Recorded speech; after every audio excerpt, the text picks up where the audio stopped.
رسگا کربلا کربلا حق کا سیدھا راستہ کربلا کربلا ہماری رسگا کربلا کربلا حق کا سیدھا راستہ کربلا کربلا بسم اللہ الرحمن الرحیم الحمد للہ الذی ہدانا لہذا وما كنا لنهتدي لولا ان هدانا الله لقد جاءت رسل ربنا بالحق الصلاة والسلام على الرسول المسدد المصطفى الأمجد المحمود الأحمد أبي القاسم محمد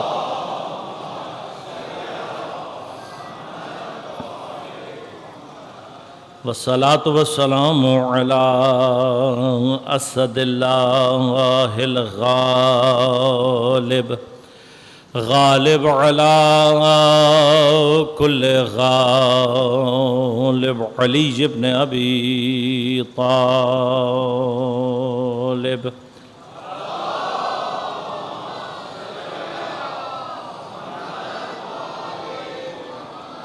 والصلاة والسلام على سيدة المعصومة المظلومة الطاهرة البتول بضعة الرسول فاطمة الزهراء السيدة النساء العالمين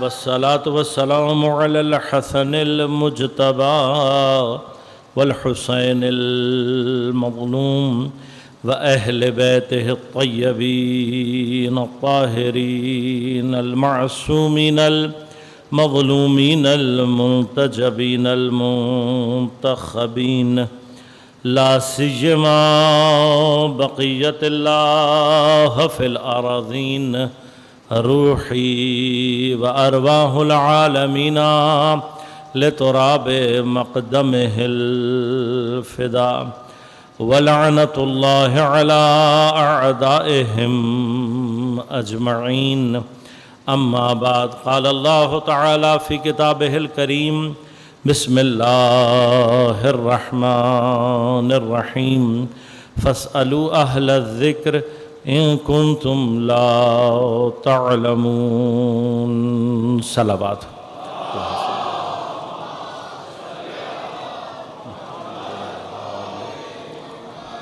مومنین کرام سامعین محترم عزیزان گرامی قدر اہل ذکر اور کربلا کے عنوان سے اب ہم تقریباً اپنی آخری گفتگو کے مراحل میں داخل ہو رہے ہیں اور میں کوشش کروں گا کہ ان آخری دنوں میں گفتگو کو کسی منطقی نتیجے تک پہنچا سکیں۔ میں نے آپ کی خدمت میں ابتداءً عرض کیا تھا اور کوشش کر رہا ہوں کہ اس آیت کے ضمن میں کس طریقے سے یہ آیت اپنے ہر مرحلے میں اہل بیت علیہم السلام کی فضیلت کو ظاہر کر رہی۔ ایک مرحلہ صرف عرض کر دوں، ایک دوست نے اپنے چچا کے صحت یابی کے لیے جو جاپان میں عزاداری سید الشہداء برپا کرتے ہیں، 2-3 دن سے بیمار ہیں، اور دیگر جتنے بھی حاضرین کے بیمار ہیں ان سب کی جلد از جلد صحت یابی کے لیے ایک مرتبہ بلند آواز سے درود پڑھ دیجیے۔ اللہم صلی اللہ علیہ محمد۔ ایک مرحلہ اور دوست نے ایک سوال کیا ہے، اس کو انشاءاللہ آپ کی خدمت میں عرض کر کے اور تیزی سے آگے بڑھوں گا کہ سوال انہوں نے یہ کیا کہ اہل ذکر سے سوال کرو، تو ہم کیسے اہل ذکر سے سوال کر سکتے ہیں؟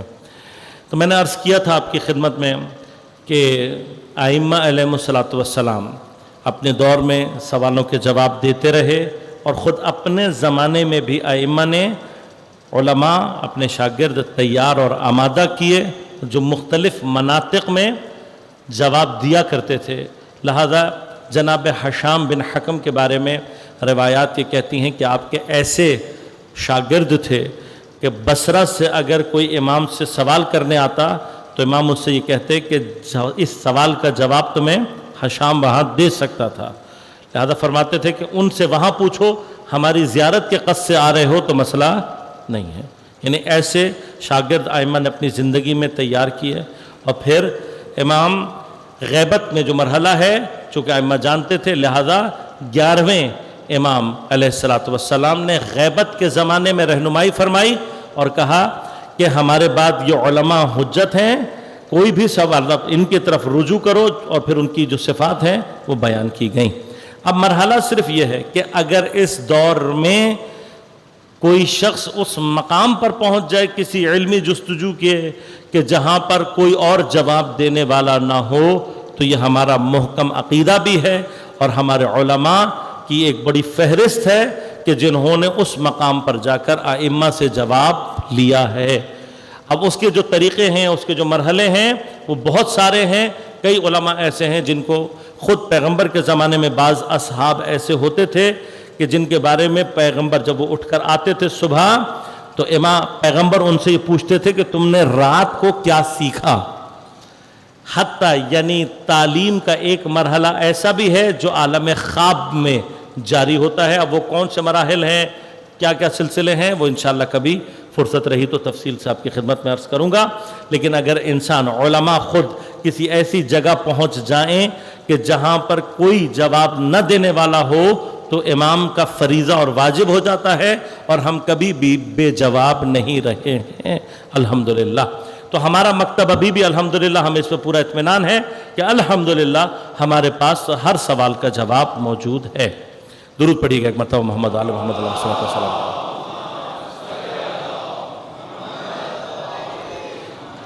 لہذا عزیزان گرامی قدر، مرحلہ گفتگو کا بس اس جگہ پر ہے کہ جہاں پر علم سے متعلق میں نے گفتگو کو اپنی کسی جگہ تک پہنچا کر انشاءاللہ کل اور پرسوں میں ذکر کے حوالے سے گفتگو کروں گا تاکہ اہل ذکر کے حوالے سے گفتگو ہماری اپنے منطقی انجام تک پہنچ سکے. کل آپ کی خدمت میں نے عرض کیا کہ عالم کہلانے کا حق یا صرف اللہ کو ہے یا اہل بیت علیہم السلام. یہ وہ ہیں کہ جن کو عالم کہلانے کا حق ہے. ہم عالم نہیں ہیں، ہم ان کے دروازے کے ایک طالب علم ہیں. تسامحاً اگر ہمیں کوئی عالم کہہ دے تو ذرہ نوازی ہے، ورنہ اصل یہ ہے کہ ہم عالم نہیں ہیں، ہم طالب علم ہیں. اور ہماری حقیقت بھی یہی ہے کہ جو عرض کیا، دنیا میں آتے ہیں تو کچھ نہیں جانتے، ساری زندگی بھی اگر جانتے رہیں تو یہ سلسلہ ختم نہیں ہوتا، اور آخر عمر بھی انسان کی لا تعلمون ہو جاتی ہے. وہ اس جگہ پہنچ جاتا ہے کہ جہاں اسے کچھ یاد نہیں رہتا. اسی مقام سے، اسی کیفیت سے علماء نے 3 طرح کے علم بیان فرمائے ہیں. ایک علم وہ ہے کہ جس کو علم فطری کہا جاتا ہے، نیچرل، نیچر میں پایا جاتا ہے. یہ علم وہ ہے کہ جو آپ انسان کے علاوہ تمام حیوانات میں آبزرو کر سکتے ہیں.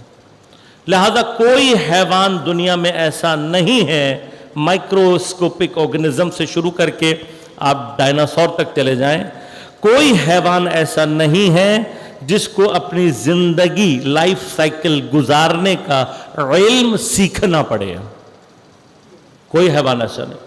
آپ مرغی کے 2 انڈے لیں کسی ایسی جگہ جہاں پر مرغی کا کوئی وجود ہی نہ پایا جاتا ہو، وہ انڈے وہاں رکھ دیں اور اس میں سے ایک میں سے مرغی نکلے اور ایک میں سے مرغا نکلے تو وہ اپنا لائف سائیکل خود چلائیں گے. وہ آپ سے پوچھیں گے نہیں کہ ہم نے کیا کرنا ہے. کوئی بھی حیوان، تمام کے تمام حیوانات اپنا زندگی گزارنے کا علم لے کر آتے. اور اب اس پر بحث اپنی جگہ. لاسٹ ٹائم اگر آپ کو یاد ہوگا تو میں نے شہد کی مکھی کے حوالے سے مطالب آپ کی خدمت میں عرض کیے تھے. ایک سلسلہ ہے، بعض حیوانات کے پاس اتنے پیچیدہ علم موجود ہے کہ انسان ابھی تک صحیح معنی میں ڈسکور نہیں کر سکا کہ یہ کس علم کے تحت یہ کام انجام دیتے ہیں. مثلا حالانکہ سائنس نے، ٹیکنالوجی نے کمپیوٹر سائنسز نے ترقی کر لی ہے اتنی، لیکن ابھی تک مکڑی اپنے جالے میں جو جیومیٹری اور ریاضی کے اصول استعمال کرتی ہے وہ پوری طرح سے ڈسکور نہیں ہو سکے اتنی ٹیکنالوجی کے بعد۔ ابھی تک سائنسدان حیران ہیں کہ یہ اتنے کمپلیکس جیومیٹریکل اور میتھمیٹیکل رولز کہاں سے سیکھتی ہے اور کیسے اپلائی کرتی ہے۔ لہذا سوال ہے، بہت کچھ اینیملز پہ ایک زمانے میں شوق تھا، ابھی بھی ہے، بہرحال اسٹڈی کرتا رہتا ہوں اگر موقع مل جائے تو واقعاً تعجب کی ایک دنیا ہے۔ ایک چھوٹا سا عرض کرتا چلا جاؤں، آپ کے ذہن میں نالج کے طور پر باقی رہ جائے گا۔ اسی مکڑی میں جب میں نے اس کے متعلق ریسرچ پڑھی تو واقعاً حیرت انگیز چیزیں ہیں۔ مکڑی کا جو تار ہے اور اس سے جو وہ گھر بناتی ہے، آپ جانتے کتنا باریک تار ہوتا ہے، بعض اوقات آنکھوں کو دکھائی نہیں دیتا، اور جو گھر اس سے وہ بناتی ہے وہ اتنا ضعیف، اتنا نازک گھر ہوتا ہے کہ قرآن نے اس کے لیے کہا اِنَّ أَوْهَنَ الْبَيُوتِ لَبَيْتِ الْعَنْكَبُوتِ، کہ ہلکا ترین گھر جو ہے، نازک ترین گھر جو ہے وہ کس کا ہے؟ مکڑی کا۔ کیوں؟ ذرا سی ہوا تیز چلے گی ٹوٹ جائے گا، ذرا سا پانی کے قطرے کچھ گر گئے ٹوٹ جائے گا۔ اب اتنا نازک گھر ہے، یہ نازک جو اللہ نے کہا ہے نا، یہ اس کے ظاہر کو دیکھتے ہوئے کہا ہے۔ ظاہر پہ کیوں؟ اس لیے کہ باریک سا ہے، اتنا آرام سے ٹوٹ جاتا ہے۔ کیوں ظاہر کہہ رہا ہوں؟ اس لیے کہ یہ جو ظاہراً اتنا نازک ہے، خدا جانے خدا نے اس کے اندر طاقت کتنی رکھی ہے۔ لہذا ایک جگہ کتاب پڑھ رہا تھا، اس میں یہ ریفرنس، مطلب میں نے یہ بات پڑھی لیکن آگے کسی سائنٹیفک اس کا ریفرنس نہیں تھا، اور ابھی بھی میں دوبارہ اس کو سرچ نہیں کر سکا ہوں، لیکن میں نے کتاب میں ہی پڑھا۔ انہوں نے کسی مجلے کے ریفرنس سے کہا تھا لیکن میں اس کو ریکنفرم نہیں کر سکا، لیکن لکھا انہوں نے یہ تھا کہ یہ تار مکڑی کے پیٹ میں 4 سوراخوں سے اس کا اوریجنیٹ ہوتا ہے، اور ہر سوراخ کے پیچھے 1000 سوراخ ہوتے ہیں جن میں سے اس کا اصل ریشہ تیار ہوتا ہے۔ تو اگر ٹیکنیکلی دیکھا جائے 4000 ریشوں سے مل کر یہ تار تیار ہوتا ہے۔ تو اب آپ سوچیں کہ وہ کتنے باریک لیول پر جا کر، وہ نہیں پتا مجھے اس کو مائکروسکوپک کہیں گے یا اس کو نینو لیول کہیں گے، کہ جس کے اوپر وہ تار تیار کرتی ہے۔ اچھا، اب جب یہ تار تیار ہو جاتا ہے جو اتنا ضعیف، اتنا کمزور تار ہے، اس کے اوپر یہ ڈاکومنٹری میں نے خود دیکھی ہوئی ہے، آپ کو بھی مل جائے گی۔ مکڑی کا تار، انسان نے بھی تار بنائے، انسان نے بھی رسیاں بنائی، پہلے درخت کی چھالوں سے بنانا سیکھی، پھر ڈیولپ ہوا جیوٹ سے بنانا سیکھی، اور چیزوں سے بنانا سیکھی، پھر ایک زمانے میں پلاسٹک کی، نائلون کی رسی۔ لیکن سب سے زیادہ اسٹرانگ جو تار انسان آج تک بنا سکا ہے وہ سٹیل وائر ہے۔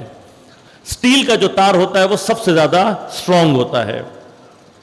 اس ڈاکومنٹری میں انہوں نے پروف کیا تھا یہ، اور بتایا تھا کہ آپ ایک تار اسٹیل کا تصور کر لیں، اس کی ایک خاص موٹائی، اور اگر وہ تار 5 کاروں کا وزن اٹھا سکتا ہے، اور ہم اتنا ہی موٹا مکڑی کا تار تیار کر لیں تو وہ اسٹیل کے تار سے 5 گنا زیادہ مضبوط ہوتا ہے، 5 ٹائم مور، یعنی اسی موٹائی کے مکڑی کے تار سے آپ 25 کاروں کا وزن اٹھا سکتے ہیں۔ اور اس میں انہوں نے یہ ایکسپیریمنٹ کر کے دکھایا بھی کہ اگر مکڑی کے تار سے کپڑا بنایا جائے تو بندوق کی گولی اس کپڑے کے اندر سوراخ نہیں کر سکتی۔ اب میں صرف یہ سوچتا ہوں کہ جس خدا کا نازک اتنا مضبوط ہے، جس ہاتھ کو طاقت دے کر اللہ ید اللہ کہہ دے، وہ ہاتھ کتنا مضبوط ہونا چاہیے۔ تو انسانی عقل، یہ تو میرے مولا نے شاید صرف ایک ٹرائل دیے کھایا تھا خیبر میں، ورنہ خدا جانے یہ ہاتھ کیا کیا کر سکتا ہے۔ لہذا عزیزان من، تو جتنے بھی حیوانات ہیں اب سب کے سب علم لے کر آتے ہیں، اس پر سب متفق ہیں، لیکن علم محدود ہوتا ہے۔ لہذا علم فطری کا حامل جب دنیا میں آتا ہے، علم لے کر آتا ہے لیکن علم محدود ہے۔ دوسرا علم، علم کسبی یا حصولی ہے، کہ جو انسان کے لیے، ہم جب دنیا میں آتے اللہ نے کہا تم کچھ نہیں جانتے، لیکن جاننے کی صلاحیت رکھتے ہیں. اب کتنا جان سکتے ہیں یہ الگ بحث ہے، لیکن جیسے آتا ہے ویسے ہی جا بھی سکتا ہے، ناٹ پرماننٹ. تیسرا علم، علم وہبی یا علم الہی یا علم لدنی کہلاتا ہے. اب یہ ایسا نہیں ہے، قرآن میں اس کا جا بجا اللہ تبارک و تعالیٰ نے ذکر فرمایا. مثلا پچھلے سال میں نے جناب طالوت علیہ السلام کے جو واقعات آپ کی خدمت میں بیان کیے، وہاں میں نے آپ کی خدمت میں عرض کیا تھا کہ اللہ تعالیٰ جناب طالوت کے لیے فرماتا ہے وَإِنَّ اللَّهَ اصْطَفَاهُ عَلَيْكُمْ، اللہ نے اس کو تمہارے اوپر استفا کیا ہے، اللہ نے اس کو تمہارے اوپر منتخب کیا ہے. وَزَادَهُ بَسْطَةً فِي الْعِلْمِ وَالْجِسْمِ، اور اللہ نے اس کو علم اور طاقت زیادہ عطا کی ہے. تو خدا جانے خدا کا زیادہ کتنا علم ہوتا ہوگا.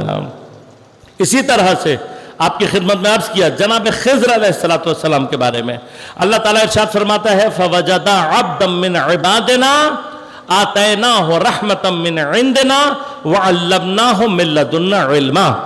حضرت خضر کے لیے قرآن کیا کہہ رہا ہے کہ ہم نے اپنے اس بندے کو رحمت عطا کی اپنی جانب سے، اور ہم نے اس کو تعلیم کیا ہے علم لدنی، من لدنا علما. اس کا اگر بحث انشاءاللہ کبھی آیت کے ضمن میں کروں گا تو تفصیل سے بیان کروں گا. علم لدنی کی اصطلاح اسی آیت سے آئی ہے، وہ علم جو خدا خاص طور پر اپنے بندے کو عطا کرتا ہے. اب علم لدنی کی ایک جھلک وہ ہے جو حضرت خضر نے دکھائی ہے کہ اولی العزم نبی جناب حضرت موسیٰ علیہ السلام، ان کے بارے میں کیا کہا کہ آپ مجھے بھی سکھائیں تاکہ میرے اندر رشد پیدا ہو سکے، تاکہ میں بھی کمال حاصل کر سکوں. تو انہوں نے کیا کہا، کل میں نے عرض کیا تھا کہ انہوں نے کہا کہ تم جو میں جانتا ہوں تم اس کو حاصل نہیں کر سکتے، اور تم صبر نہیں کر سکتے، کیونکہ جو مجھے پتا ہے وہ تمہیں نہیں پتا. اب میں تفصیل میں نہیں جاؤں گا، لیکن واقعے کا جو اینڈ ہے وہ آپ کی خدمت میں عرض کروں گا اور بات کو آگے بڑھا دوں گا. واقعہ آپ کے ذہن میں محفوظ 3 مرحلے پیش آئے. حضرت خضر نے کام کیا، حضرت موسیٰ سے برداشت نہیں ہوا، سوال کیا، اور آخری سوال کے بعد جدائی. ھذا فراق بینی و بینک، ہم میرے اور تمہارے درمیان جدائی. روایات کہتی ہیں کہ جب یہ جدا ہو رہے تھے تو ایک سمندر یا دریا کے کنارے پہنچ چکے تھے، اور وہاں ان دونوں نے جدا ہونا تھا. جب یہ دونوں، ایک کون ہے جناب موسیٰ صاحب شریعت نبی اولی العزم نبی، دوسرے کون ہے جناب خضر جو کہ اولی العزم کے بھی استاد ہیں اور جو علم رکھتے ہیں وہ حضرت موسیٰ سے زیادہ. تاکہ جب یہ جدا ہونے والے تھے، ابھی خدا حافظی کر رہے تھے کہ اتنے میں ایک پرندہ ان کے سامنے آیا، اور اس نے پانی کی سطح سے کچھ قطرے اپنی چونچ میں لے کر اطراف میں پھینکنا شروع کیے. اب پرندے کا عمل ایسا تھا کہ دونوں اولیاء الہی، نبی ولی، دونوں متوجہ ہو گئے کہ یہ عمل پرندے کا معمولی نہیں ہے. لہذا اب دونوں جب متوجہ ہوئے تو وہ پرندہ گویا ہوا، بولا، اور ان کو سلام کر کے کہنے لگا میں اللہ کی جانب سے ایک فرشتہ ہوں جو اس شکل میں بھیجا گیا ہوں، اور میں آپ کے لیے پیغام لے کر آیا ہوں. تو انہوں نے کہا بتائیے کیا پیغام ہے؟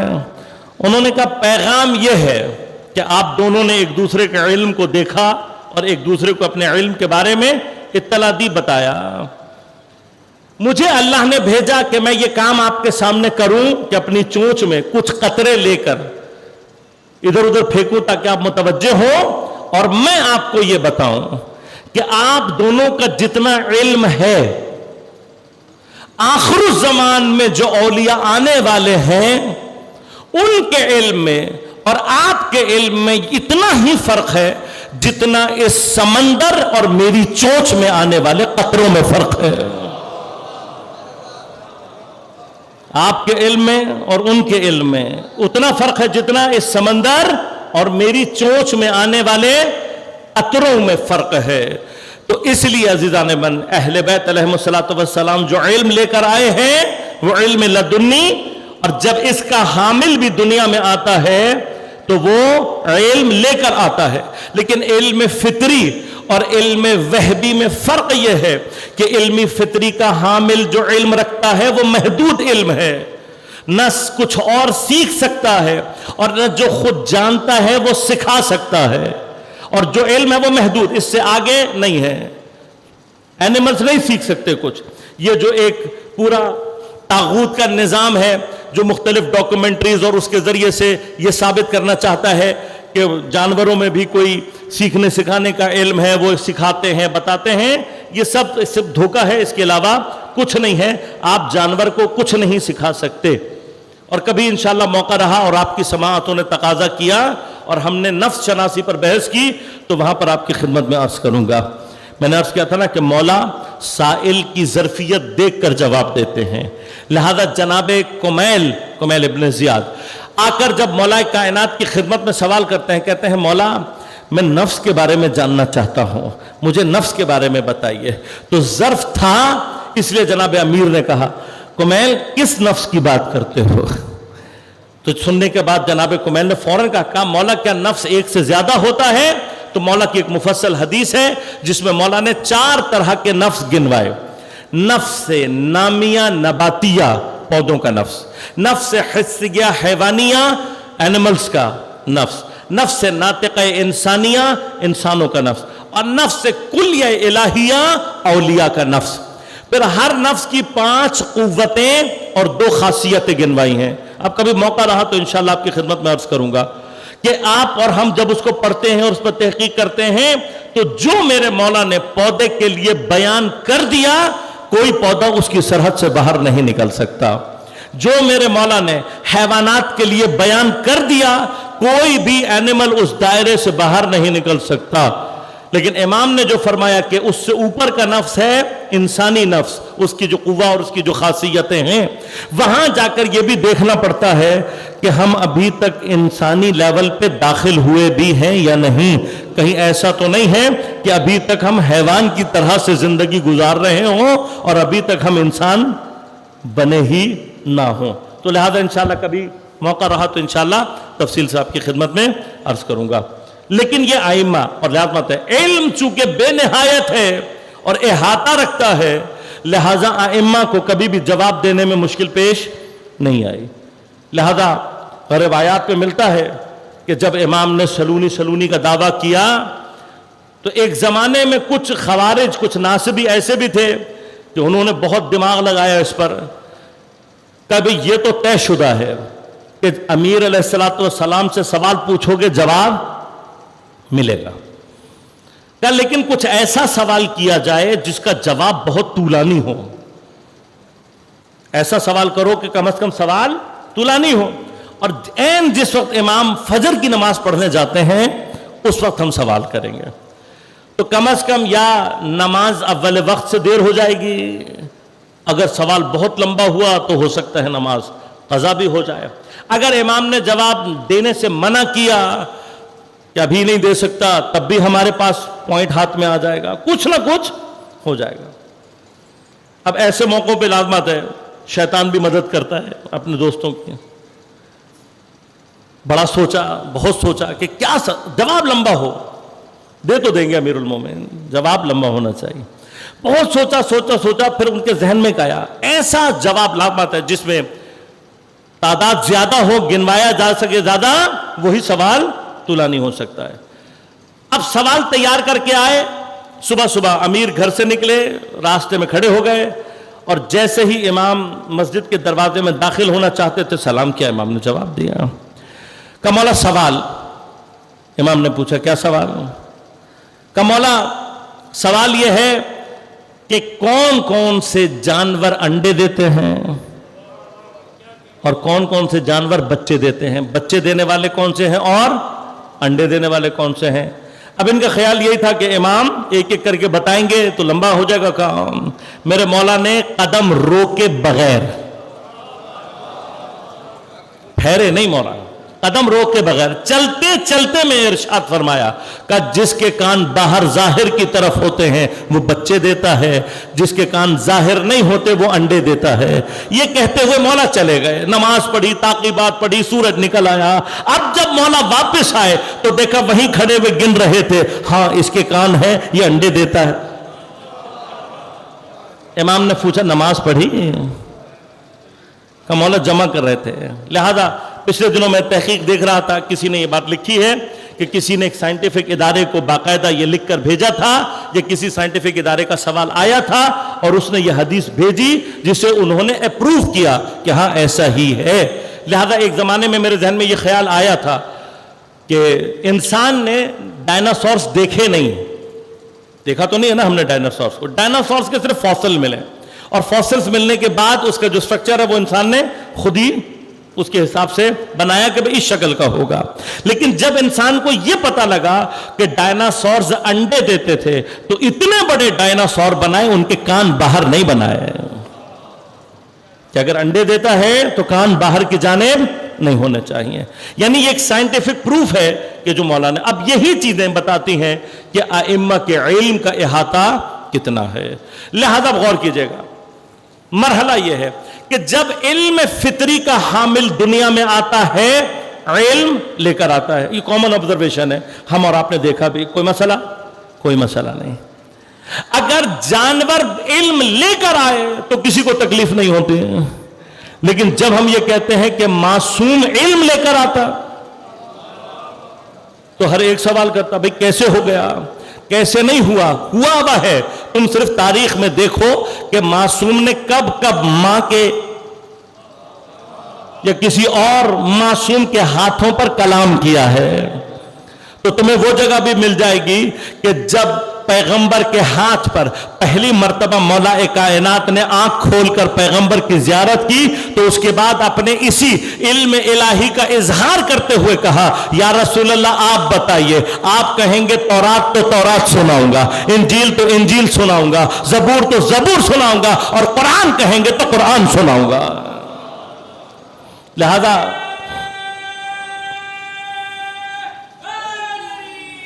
یا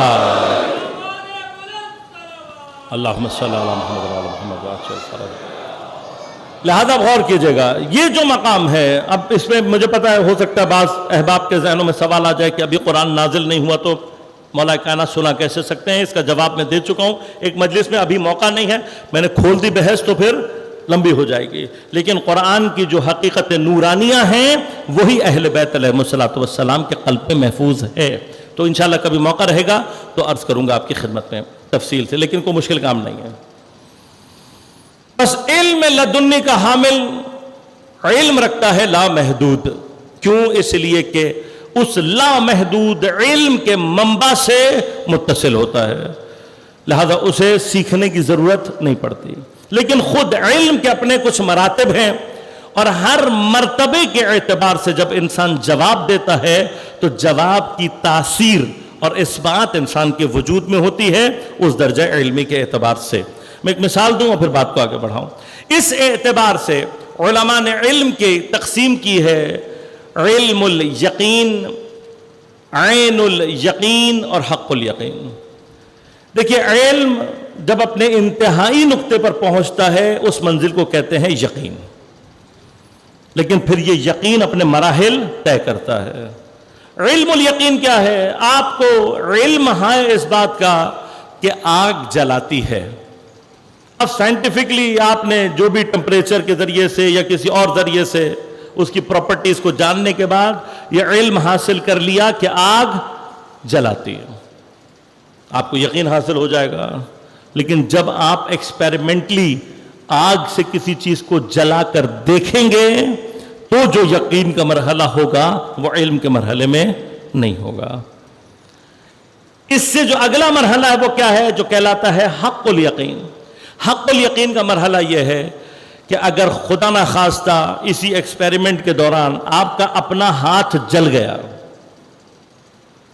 اب خود بتائیے, اگر خدا نہ خواستہ آپ کا ہاتھ جل گیا ہو اور آپ کا بچہ ہی اس کو ہاتھ چھونے جا رہا ہو, تو جب آپ کا ہاتھ جلا ہوا ہوگا تو آپ کا جو آنسر ہوگا وہ شدید تر ہوگا, کیونکہ آپ نے جو چیز خود ایکسپیرینس کر لی ہے, اب آپ کو پتا ہے کہ آپ کا بچہ اگر ہاتھ لگائے گا تو آنسر انسان کا اس کے یقین کے لیول کے اعتبار سے مختلف ہوتا ہے, اور اسی کا جو تاثیر ہے وہ انسان کے وجود پر مرتب ہوتی ہے.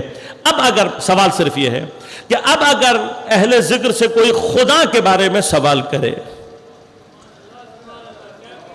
خدا کے بارے میں سوال کرے تو اہل ذکر کو خدا کے بارے میں یقین کے مرحلے پر ہونا چاہیے یا نہیں ہونا چاہیے؟ سوال صرف یہ ہے کہ یہ جو مرحلہ یقین ہے یہ کون سا ہوگا اہل ذکر کے پاس؟ آیا اہل ذکر صرف علم الیقین کی بنا پر بات کرتے ہیں، عین الیقین کے مرحلے میں ہیں، یا حق الیقین؟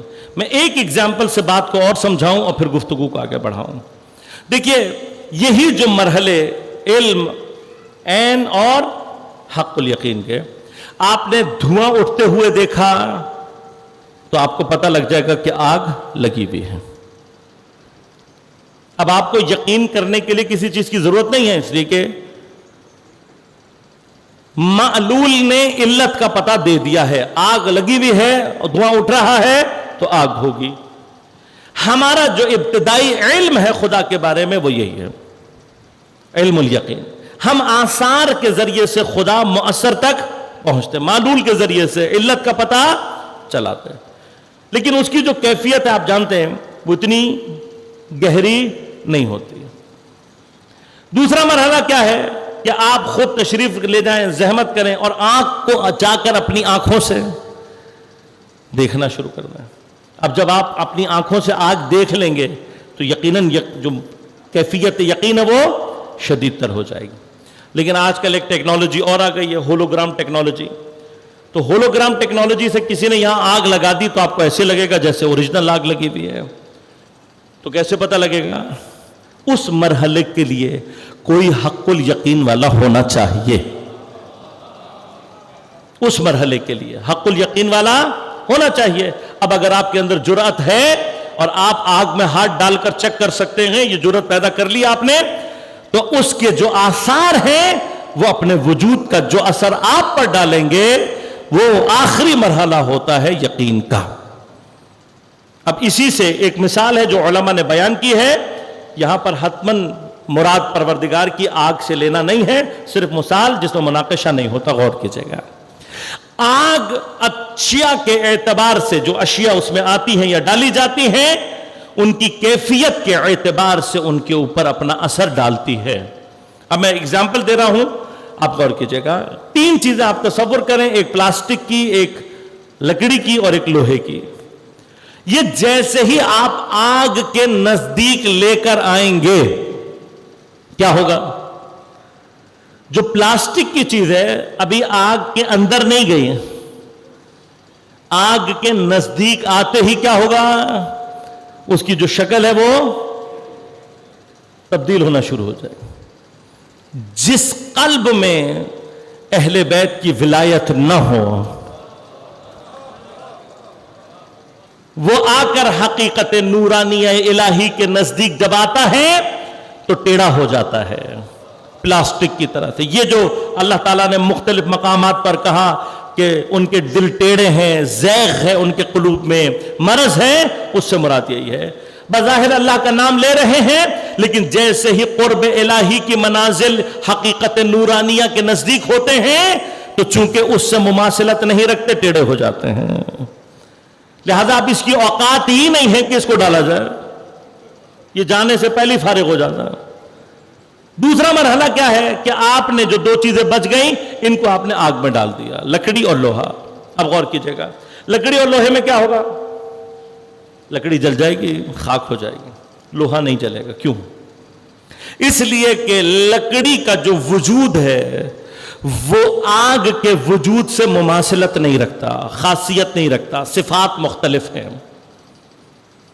لیکن لوہے کا جو وجود ہے اس کی جو صفات ہیں وہ ہم آہنگ ہے آگ کی صفات کے ساتھ۔ لہذا دونوں پر آگ کا اثر، ایک ہی آگ ہے، ایک کو جلا دے گی لیکن دوسرے کے ساتھ کیا کرے گی؟ جو ہم آہنگ ہے اس کو اپنی صفات منتقل کرنا شروع کر دے گی۔ آگ اپنی صفات اس کو منتقل کرنا شروع کر دے گی۔ کیا ہوگا؟ اب یہ صفات کو لیتے لیتے، جذب کرتے کرتے، ان صفات کا حامل ہوتے ہوتے لوہا اس جگہ پہنچ جائے گا جہاں آگ میں اور لوہے میں فرق کرنا مشکل ہو جائے گا۔ ایسے ہی ہے نا بھائی، ایسے ہی ہوتا ہے۔ تمام صفات کو جب جذب کرتا ہے تو کیا ہوتا ہے؟ لوہا بالکل آگ جیسا ہو جاتا ہے. اب اگر ذرا سا نظر دھوکا کھا جائے تو کبھی لوہے کو آگ سمجھنے لگتی ہے, کبھی آگ کو لوہا سمجھنے لگتی ہے. بس اگر یہ منزل میں نے آپ تک پہنچا دی تو میرے لیے مقام آسان ہو گیا. کہ اب غور کیجئے گا, یہ جو معراج پر واقعہ پیش آ رہا ہے کہ پیغمبر جناب جبرائیل جو کہ مقرب ترین فرشتے ہیں, ان کو ساتھ لیے ایک منزل پر پہنچتے ہیں کہ جہاں پر پہنچ کر جناب جبرائیل یہ کہتے ہیں یا رسول اللہ, اگر بال برابر بھی آگے جاؤں گا تو جل جاؤں گا. میں کہوں گا یا جناب جبرائیل, آپ تو نور کی مخلوق ہیں, نورانی مخلوق ہیں, آپ پروردگار کے مقرب ترین فرشتے ہیں, آپ تو نور کی, جو نور کی مخلوق ہو اس کا جلنے سے تعلق کیا ہے؟ وہ اس کو جلنے سے کوئی معنی نہیں رکھتا. تو آپ کا جلنے سے مراد کیا ہے؟ تو جواب یہی آئے گا کہ اس سے آگے نور الہی کا مرحلہ جو شروع ہو رہا ہے, حقیقت نورانیہ الہی کا جو مرحلہ اور تقرب الہی کا جو مرحلہ شروع ہو رہا ہے, وہاں پر مماثلت ضروری ہے. مماثلت ضروری ہے, سملیرٹی ضروری ہے. پس سملیرٹی نہیں ہوگی تو جل جائے گا. اگر سملیرٹی ہوگی تو کیا ہوگا؟ بلند ہو کر اس منزل پر پہنچے گا جہاں عبد اور رب میں فاصلہ پیدا کرنا مشکل ہو جائے گا. لہذا اگر آنکھ نے دھوکہ کھا لیا, بندے کو رب کہنے لگے گا. بھئی اسی کو باقی رکھنا تھا تو کہاں قاب قوسین او ادنا, تاکہ تمہاری نظر دھوکہ نہ کھائے. عبد عبد رہے, رب رب رہے. لہذا عزیزان اب غور کیجئے گا, یہ وہ مرحلہ ہے. اب انشاءاللہ کبھی موقع رہا تو عرض کروں گا کہ اس مقام تقرب الہیہ پر ان 14 میں سے کس کا نور سب سے زیادہ رہا. عرض کروں گا انشاءاللہ جب جناب سیدہ سلام اللہ علیہ کے مقامات بیان کروں گا تو وہاں آپ کو بتاؤں گا کہ کون سا نور ان 14 میں سے اس تقرب کی منزل پر سب سے زیادہ باقی رہا ہے. وہ انشاءاللہ اس وقت مرحلہ. لیکن اب یہ مرحلہ ہے, اس مرحلے کے لیے ضروری ہے, غور کیجئے گا, جس وقت حضرت امیر سے سوال کیا کسی نے, یا علی کیا آپ اندیکھے خدا کی عبادت کرتے ہیں؟ تو سوال اب اور ہمارے اور آپ کے لیے بہت آسان سا سوال ہے نا, اندیکھے خدا سے کیا مراد ہے؟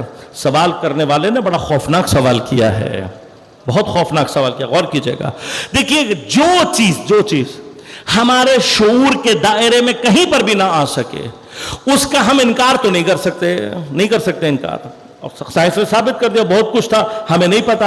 اب ہم نے انسٹرومنٹ بنا لیا, ہم ڈیٹیکٹ کر رہے ہیں چیزوں کو, ہمیں پتہ لگ رہا ہے. اب ہمیں پتا ہے کائنات میں بہت کچھ ہوگا, لیکن غور کیجئے گا, جو شے جب تک ڈیٹیکٹ نہیں ہو جاتی اس وقت تک اس کا وجود اور عدم برابر رہتا ہے. مثال سے سمجھا دوں, آپ میں سے کون ہے کہ جو یہاں پر یہ مجھے بتا سکے کہ یہاں وائی فائی موجود ہے یا نہیں؟ کسی وائی فائی کی رینج یہاں پر ہے یا نہیں؟ کوئی بتا سکتا ہے؟ کوئی نہیں بتا سکتا. کیوں نہیں بتا سکتا؟ اس لیے کہ ہر چیز آنکھ سے ڈیٹیکٹ نہیں ہوتی, کان سے ڈیٹیکٹ نہیں ہوتی, زبان سے ہر چیز نہیں ہوتی. کچھ چیزوں کے لیے آپ کو وسیلہ درکار ہے. ایسا ہی ہے. اب آپ کیا کریں گے؟ آپ فوراً اپنا موبائل نکال کے وائی فائی آن کریں گے, تھوڑی دیر میں وائی فائی آپ کو بتا دے گا کہ کوئی وائی فائی موجود ہے.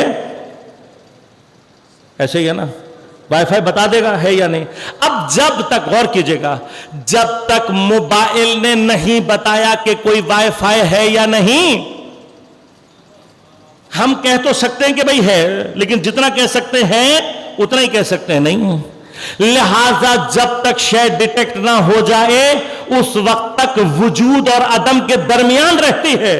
اگر خدا کا وجود اسی طرح سے عدم کی کیفیت پیدا کر لے تو خدا کا وجود مشکوک ہو جاتا ہے.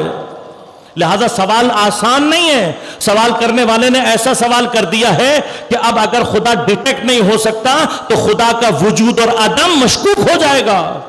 لہذا اب امیر کو جو جواب دینا تھا غور کیجئے گا. میرے مولا نے کہا میں اندیکھے خدا کو پرستش نہیں کرتا, میں اندیکھے خدا کی عبادت نہیں کرتا. یہ اندیکھے سے مراد کیا ہے؟ دیکھیے اندیکھے سے پھر سے ریپیٹ کر رہا ہوں, دیکھنے سے مراد یہاں پر عین سے مراد صرف آنکھ نہیں ہے. آنکھ نہیں ہے, کان ہمارا آواز سن رہا ہے, ڈیٹیکٹر ہے. ناک ہماری خوشبو سونگ رہی ہے، ذائقہ زبان نے چکھ لیا ہے، ان سب کو لیا ہے۔ آواز کے لیے عین الیقین کیا ہے؟ آپ کے کان میں آ جائے۔ زبان کے لیے، ذائقے کے لیے عین الیقین کیا ہے؟ کہ آپ اسے چکھ کر دیکھ لیں۔ خوشبو کے لیے عین الیقین کیا ہے؟ کہ آپ اسے سونگ کر دیکھ لیں۔ اب بات یہ ہے کہ اگر خدا کو ڈیٹیکٹ کرنے والی کوئی چیز نہیں ہے اور خدا ڈیٹیکٹ ہو ہی نہیں سکتا تو وجود اور عدم مشکوک ہو جائے گا۔ لہذا امام نے کیا کہا؟ امام نے کہا کہ میرا خدا، میں اس کی پرستش نہیں کرتا جو نہ دیکھا جا سکے۔ لہذا وہ فوراً کنفیوز ہو گیا، اس نے پلٹ کر کہا کہ آپ کا خدا دکھائی دیتا ہے۔ اب یہ دوسرا مرحلہ ہے، یہ سوال کا دوسرا مرحلہ ہے کہ اگر خدا دکھائی دینے والی یا محسوسات سے درک کرنے والی چیز ہو جائے تو مجسم ہو جائے گی، اور مجسم ہو جائے تو بھی مسئلہ ہے۔ دونوں سوالات خطرناک تھے۔ امام نے فوراً پلٹ کر کہا میرا خدا اتنا ہلکا نہیں ہے، اتنا چھوٹا نہیں ہے کہ وہ محسوسات کے دائرے میں آ جائے۔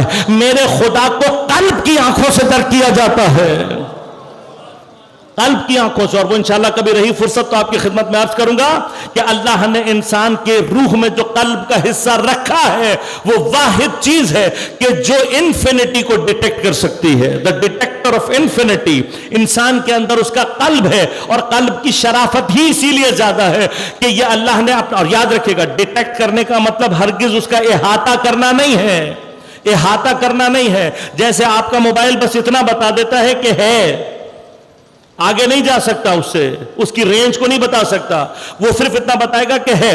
اسی طرح سے یہ قلب ہے، قلب ہے جو خدا کو ڈیٹیکٹ کر کے اس مرحلے میں داخل ہوتا ہے کہ جہاں پر عین الیقین حاصل ہو سکے۔ اب بندے کی جو پرواز ہے وہ وہاں تک ہے کہ بندہ اگر کمال حاصل کر لے تو علم الیقین سے نکل کر عین الیقین میں داخل ہو سکتا ہے، اپنے قلب سے اللہ کو درک کر سکتا ہے، لیکن وہاں پر بھی شبہ کی کوئی نہ کوئی گنجائش باقی رہتی ہے۔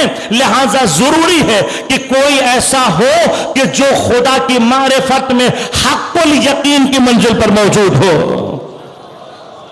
لہذا معراج کا پورا واقعہ، اس کا ایک فلسفہ یہ ہے کہ ہمیں اور آپ کو یہ بتا دیا جائے کہ خدا کی معرفت کے اعتبار سے نور محمد و آل محمد وہ نور ہے جو کہ اس منزل پر ہے کہ جس منزل کو منزل حق الیقین کہتے ہیں۔ لہذا اگر کوئی عین الیقین کے منزل پر بھی دھوکہ کھانا چاہے گا تو اہل بیت علیہم الصلوۃ والسلام اس کی ہدایت کے لیے موجود ہیں۔ اور اگر یہ اللہم صلی اللہ،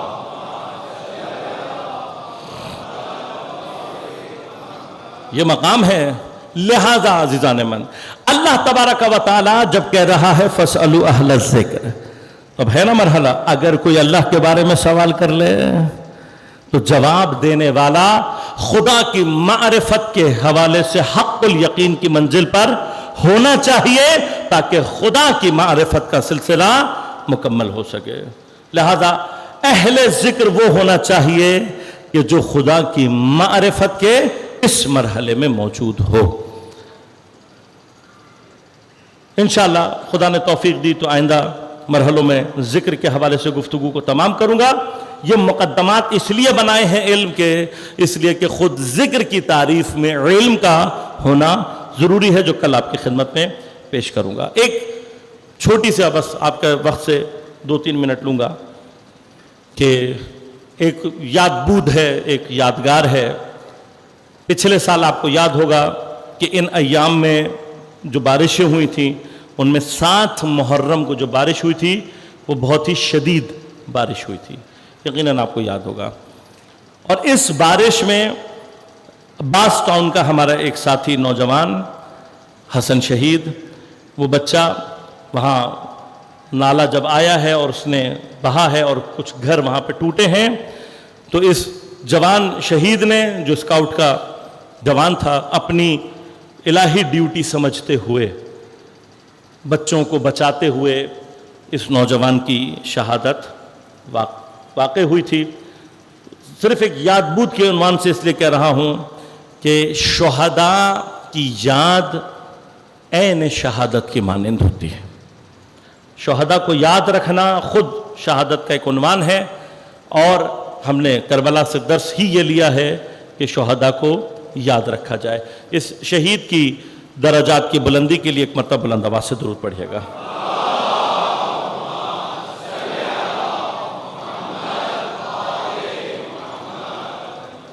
جوان کا ذکر ہو کربلا میں تو کچھ تصویریں ہیں جو ذہن میں خود بخود قائم ہو جاتی ہیں، لیکن جب ٹپیکل طور پر، خاص طور پر نوجوان کہا جائے تو پھر ذہن میں ایک تصویر بنتی ہے جناب قاسم ابن الحسن کی۔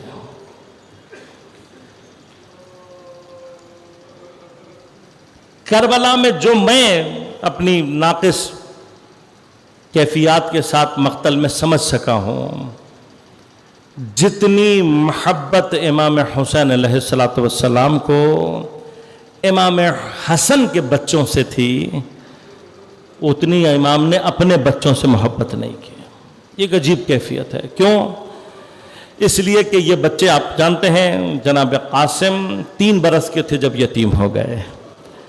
آپ کے بھائی جناب عبداللہ ابن حسن بعض روایات کے مطابق اس وقت پیدا ہی نہیں ہوئے تھے، یہ بالکل امام کی شہادت کے آس پاس پیدا ہوئے ہیں، لہذا کربلا میں ان کی عمر 10 سال کے آس پاس لکھی گئی ہے، یعنی جب دنیا میں آئے تو اپنے بابا کو نہیں دیکھا، اور امام نے یتیمان امام حسن کو اپنے بچوں سے زیادہ پیار کر کے پالا تھا، لہذا ان بچوں کا بھی جو امام پر فدا ہونے کا طریقہ ہے کربلا میں وہ عجیب ہے۔ جناب عبداللہ ابن حسن کے بارے میں معمولاً نہیں پڑھا جاتا، اس لیے میں چاہتا ہوں کہ ذکر کروں آپ کا خاص طور پر۔ 10 سال کا شہزادہ ہے، لہذا امام نے انہیں جنگ میں نہیں بھیجا تھا، اور اگر ٹیکنیکلی مقاتل کی بات کی جائے تو کربلا میں امام حسین سے پہلے آخری جو شہید ہیں وہ جناب عبداللہ ابن حسن ہیں۔ کب شہید ہوئے یہ؟ جب اس بچے کو پتہ لگا نا کہ شمر امام حسین کے سینے پہ سوار اور آپ پر تیغ چلانے والا ہے، بس جیسے ہی اس شہزادے کے کان میں آواز پڑی، ایک مرتبہ تیزی سے مقتل کی طرف بھاگا ہے۔ اتنی تیزی سے یہ شہزادہ دوڑا ہے کہ بیبیاں اس کو پکڑتی رہ گئیں، لیکن یہ نکل گیا، اور راوی کہتے ہیں دوڑتا ہوا اور امام حسین کو پکارتا ہوا آ کر ایک مرتبہ امام حسین کے اوپر اس نے اپنے آپ کو گرا دیا۔ شمر ملعون نے جب تلوار چلانی شروع کی کوشش کی ہے تو پہلے اس شہزادے نے اپنے دونوں ہاتھوں کو بلند کیا، اپنے ننھے بازوں سے اپنے چچا کو بچانا چاہتا، لیکن تلوار اتنی تیز تھی شہزادے کے دونوں ہاتھ قطع ہو گئے، اور اس شہزادے نے تڑپتے ہوئے امام حسین کی گود میں شہادت دی ہے۔ امام کی شہادت کا مرحلہ اس کے بعد دوبارہ شروع ہوا۔ اسی طرح سے جناب قاسم کو امام حسین سے اور امام حسین کو جناب قاسم سے بڑی محبت تھی، لہذا جب شب عاشور جناب قاسم نے پوچھا نا کہ مولا میرا نام شہداء کی فہرست میں ہے یا نہیں، تو امام کے لیے آسان نہیں تھا جناب قاسم کو بتانا، لہذا امام نے بات کو گھما کر پوچھا، کہا قاسم تم موت کو کیسا پاتے ہو؟ تو میرے شہزادے نے بھی عجیب جواب دیا، عشق حسین سے بھرا ہوا جواب ہے، کہا مولا آپ کی رکاب میں آپ کے ساتھ اگر موت بھی ہو تو قاسم کے لیے احلی من العسل، شہد سے زیادہ شیریں ہوں۔ یہ عشق جناب قاسم ہے امام حسین کے لیے، اتنا محبت کرتا ہے شہزادہ، لہذا کیا ہوا ہے، بار بار عاشور کے دن جناب قاسم آتے ہیں اور امام حسین سے اذن جہاد طلب کرتے ہیں۔ امام ہر بار کوئی بہانہ کر کے جناب قاسم کو ٹال دیتے ہیں، کیوں؟ اس لیے قاسم کو مقتل میں بھیجنا امام کے لیے آسان نہیں ہے۔ جس امام نے اپنا علی اکبر خود تیار کر کے بھیج دیا، قاسم کو مقتل میں بھیجنا امام کے لیے آسان نہیں تھا۔ ایک مرحلہ وہ آیا جب جناب قاسم دل شکستہ، دل ملعون پشت خیمہ پر جا کر بیٹھ گئے، اور اپنے گھٹنوں میں سر دے کر رونے لگے. راوی کہتے ہیں روتے روتے ہاتھ پر بندھے تعویذ کی طرف ذہن گیا.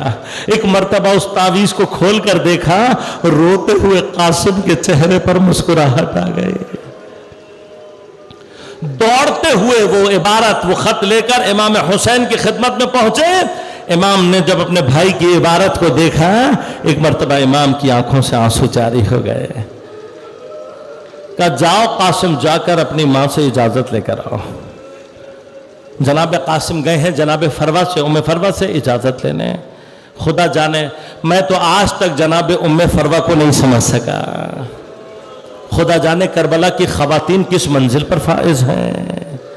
ام فروا کا اکلوتا بیٹا ہے جناب قاسم.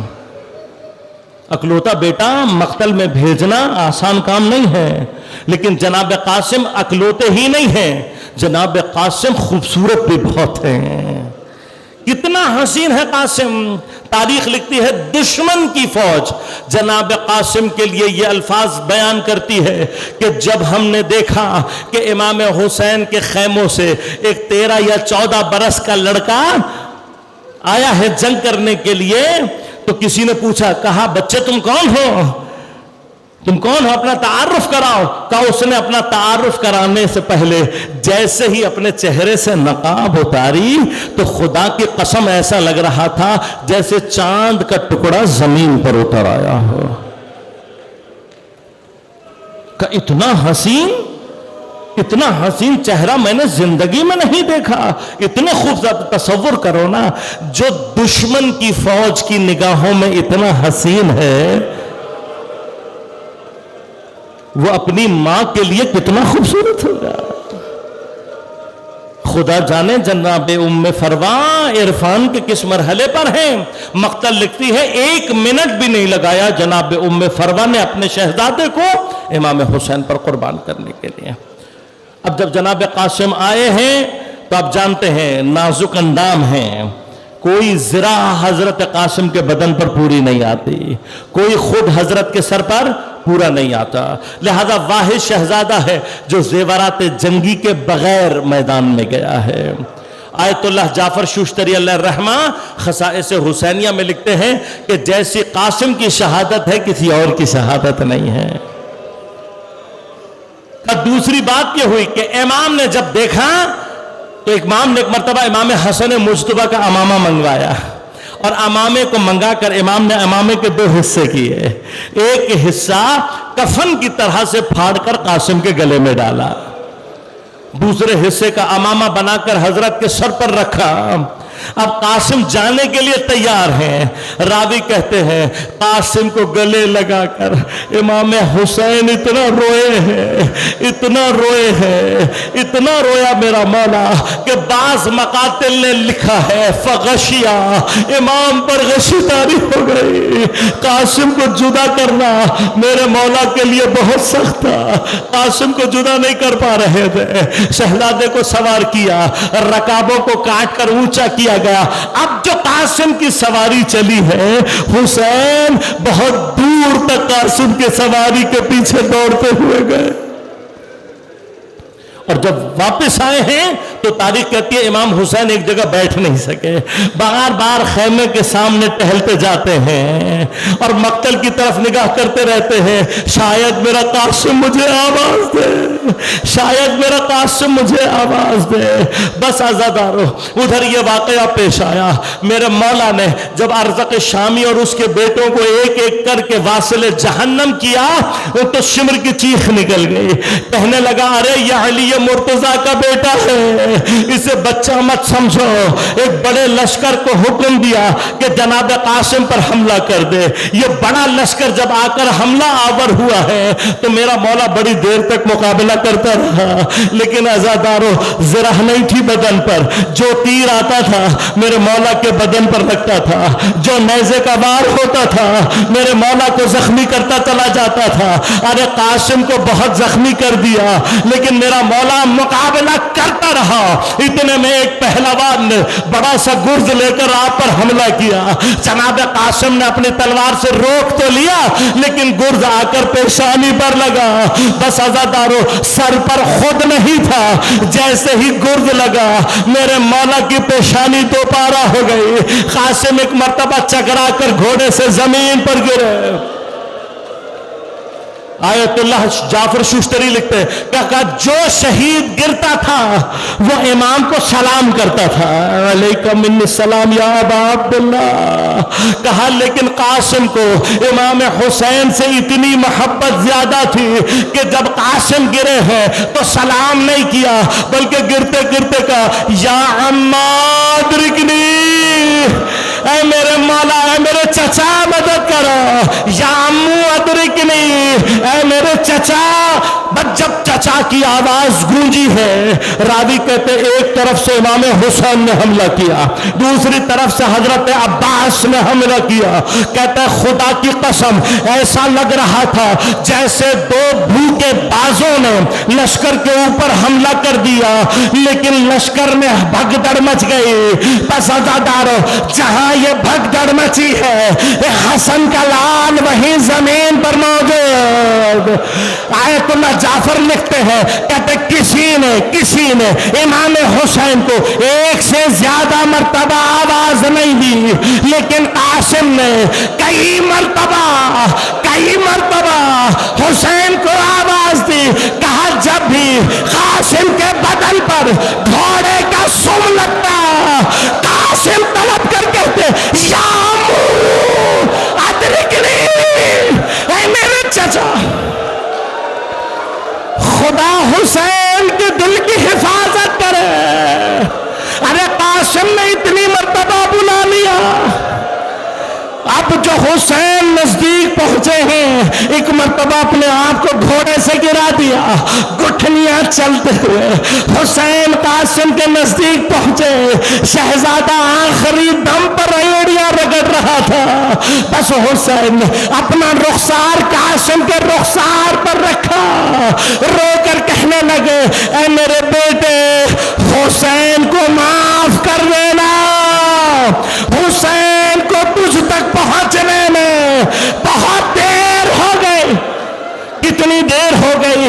اب جو قاسم کے بدن کو دیکھا ایک مرتبہ ابا کے دامن کو پھیلایا، قاسم کے بدن کو سمیٹا، ابا نے جمع کر کے اب حسین قاسم کو اپنی ابا میں سمیٹ کر خیمے کی طرف جا رہے ہیں۔ میں کہوں گا خدا خیمے کے دروازے پر ام فروا اپنے قاسم کو